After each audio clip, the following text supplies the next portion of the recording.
few days ago I read an article on how men dominate festival lineups all over the world, and it was calling for more women in the music industry and in festival lineups. And the reactions in the comments of that article ranged from disgusting to inconsiderate. And I will read some of those for you.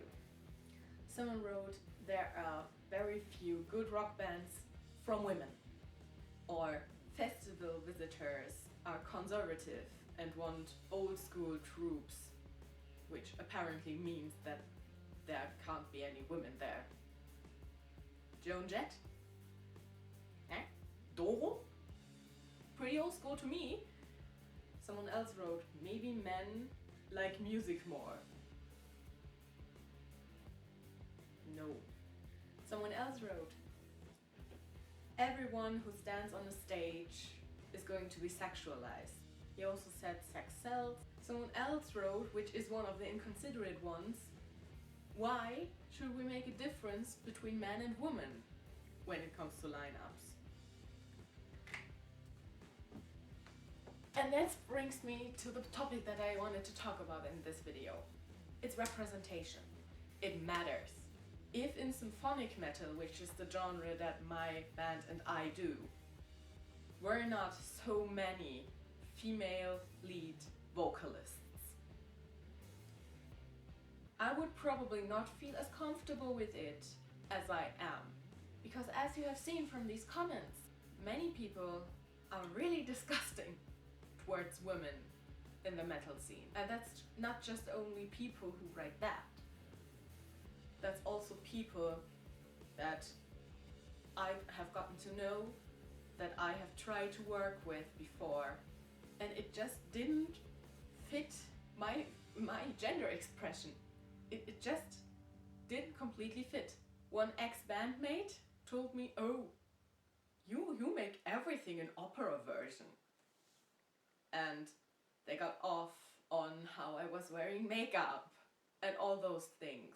Like turning to their girlfriends and telling them, well, I'm glad you don't wear as much makeup as she does. I stood right next to it. That's very hurtful. And also the people that will come up to you and be like, oh, don't you want to play in an all-girls band? And I'm like, why would I?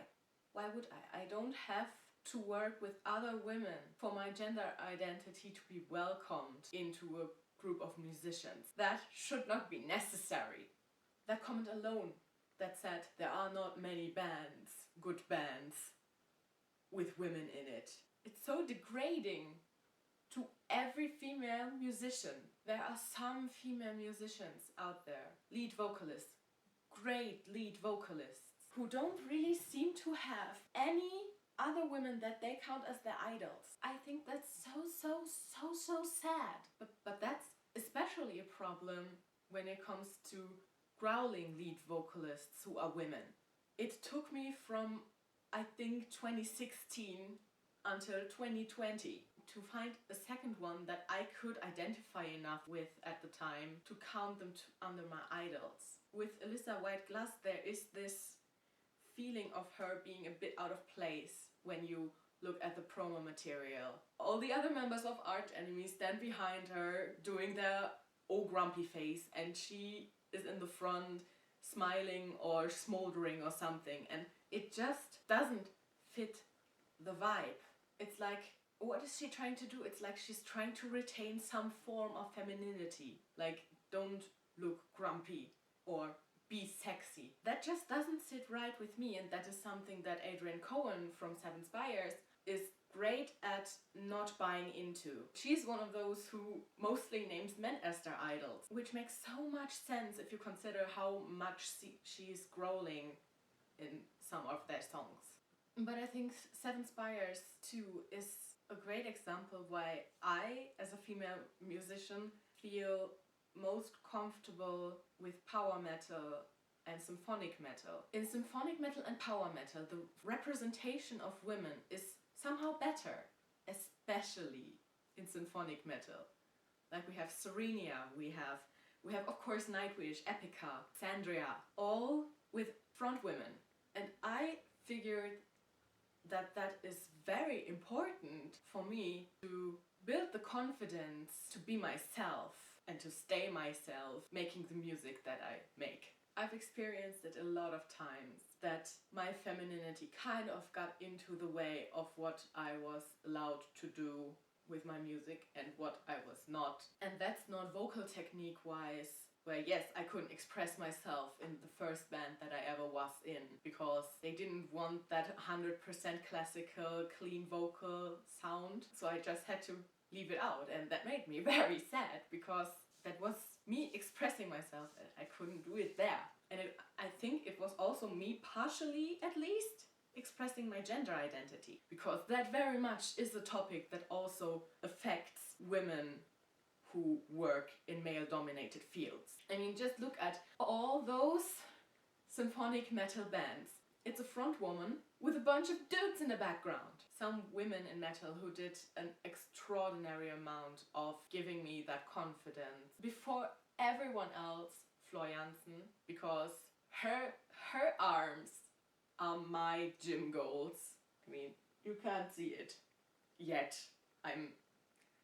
Somehow I have arms like some kind of frog or something, like they are long and flumpy. But that is something where she's like, I'm a strong woman, and being strong doesn't take away from my femininity. So that alone already makes her a great example and an idol. But then again, if you see her in interviews, she has this very soft side, which you also can see when she sings some of Nightwish's songs, parts of Poet and the Pendulum or How's the Heart. My understanding of femininity is also that you can bring a bit of softness to the table, but you can express that in many ways. So you can, a woman who sings in a band and does extreme vocals and not lose that kind of softness. And Simone Simons is an equally good example for that, where Simone Simons still brings more stereotypically feminine things to the table. Like her makeup tutorials is always borderlining between jealousy and anxiety, that they have all had better support to get there than I will probably ever have. I will have to pay every proper music lesson that I will ever have all by myself. Well, Floor Jansen was taught guitar by her father, and both her and Simone Simons went to a school for that. Like, they studied that. But you need to know a lot of things beforehand that you don't learn in school. Or at least it wasn't properly taught at my school. Music lessons in my school were like, here you have a notation for a song, play that on the keyboard and learn it until next lesson. At which point everyone who didn't have a keyboard at home, this girl, was basically out.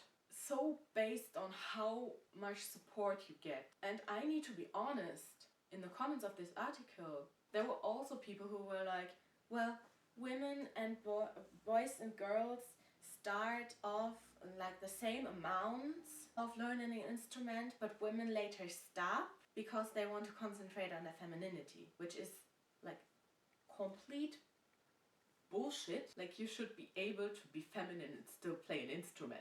Like, why shouldn't you stop that? And piano is so gender neutral. Like, everyone plays piano. But I think in metal we have a completely different problem. From my father, it was probably also depression and the like taking over, that I couldn't get that support. But I think for many other fathers, they'll also be like, that's not feminine.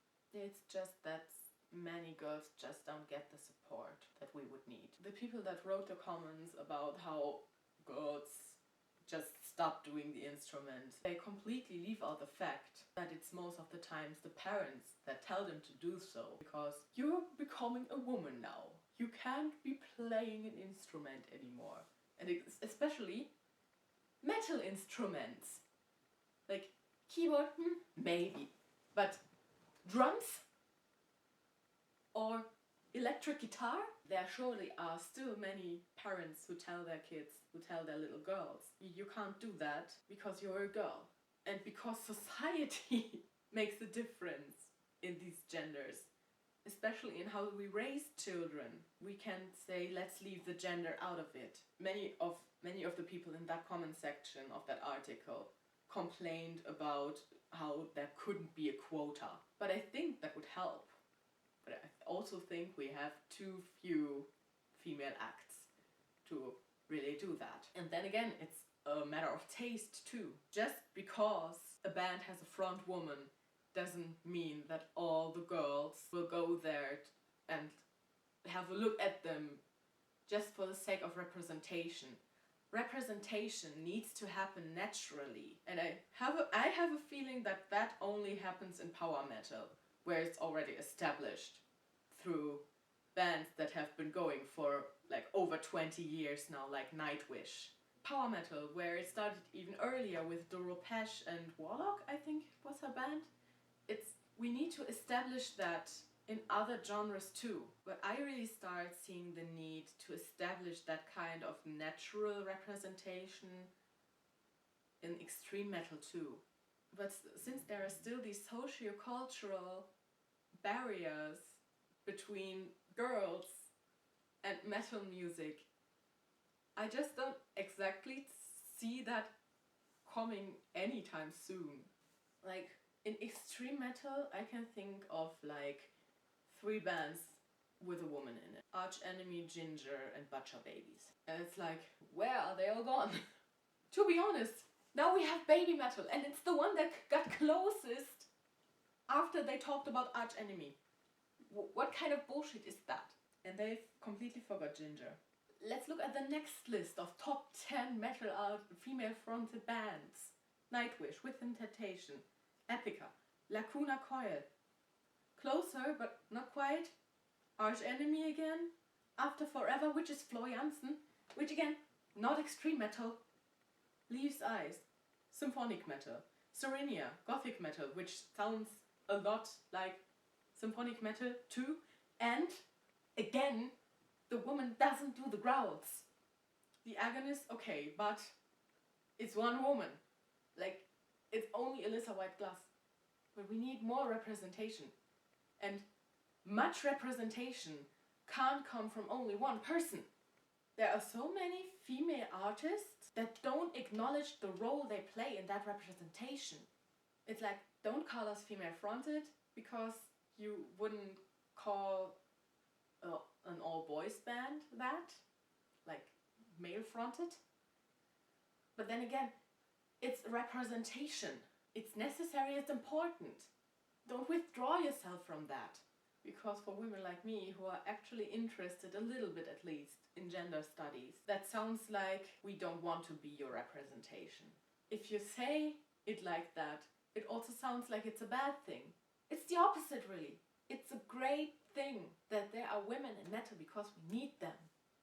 Because they make newcomers like me more comfortable in their position. When they start asking questions like so, well, how are you planning to handle family and the band at the same time? That's sexist. Then you can say something against that. But just acknowledging that you're a woman is not sexist, except if you are a transgender person who fits under that transgender umbrella and have a female gender expression. But then again, you can be representation for women because they see someone who looks like them. And if you have a feminine gender expression, and when women see female gender expression, they feel like it's okay for them to express their gender in that way. But I feel like up to now, that is something that seems to only be really 100% okay in power metal and in symphonic metal. And in power metal even, you have this whole, well, it's not true metal stuff. The whole metal scene, and basically no matter what genre overall really, is so elitist. And that elitism is excluding to women and and it's excluding to gay people. I don't know how they do it, really, with artists like Rob Halford. It's... how? So to conclude, it's so important to have people there who either look like you or behave like you. Just people you can look at and go, huh, I do that. Oh, so that means it's okay to do that. It's just that feeling of I'm allowed to be myself. And for artists, that's especially important. So, thanks to coming to my TED Talk, I guess. I see you all tomorrow with hopefully first time ever posting a Minecraft episode in a smooth way. I'm planning on going to do a bit of exploring, and hopefully next week I will be able to present you all with a vocal cover. So until then, have a great day. Goodbye!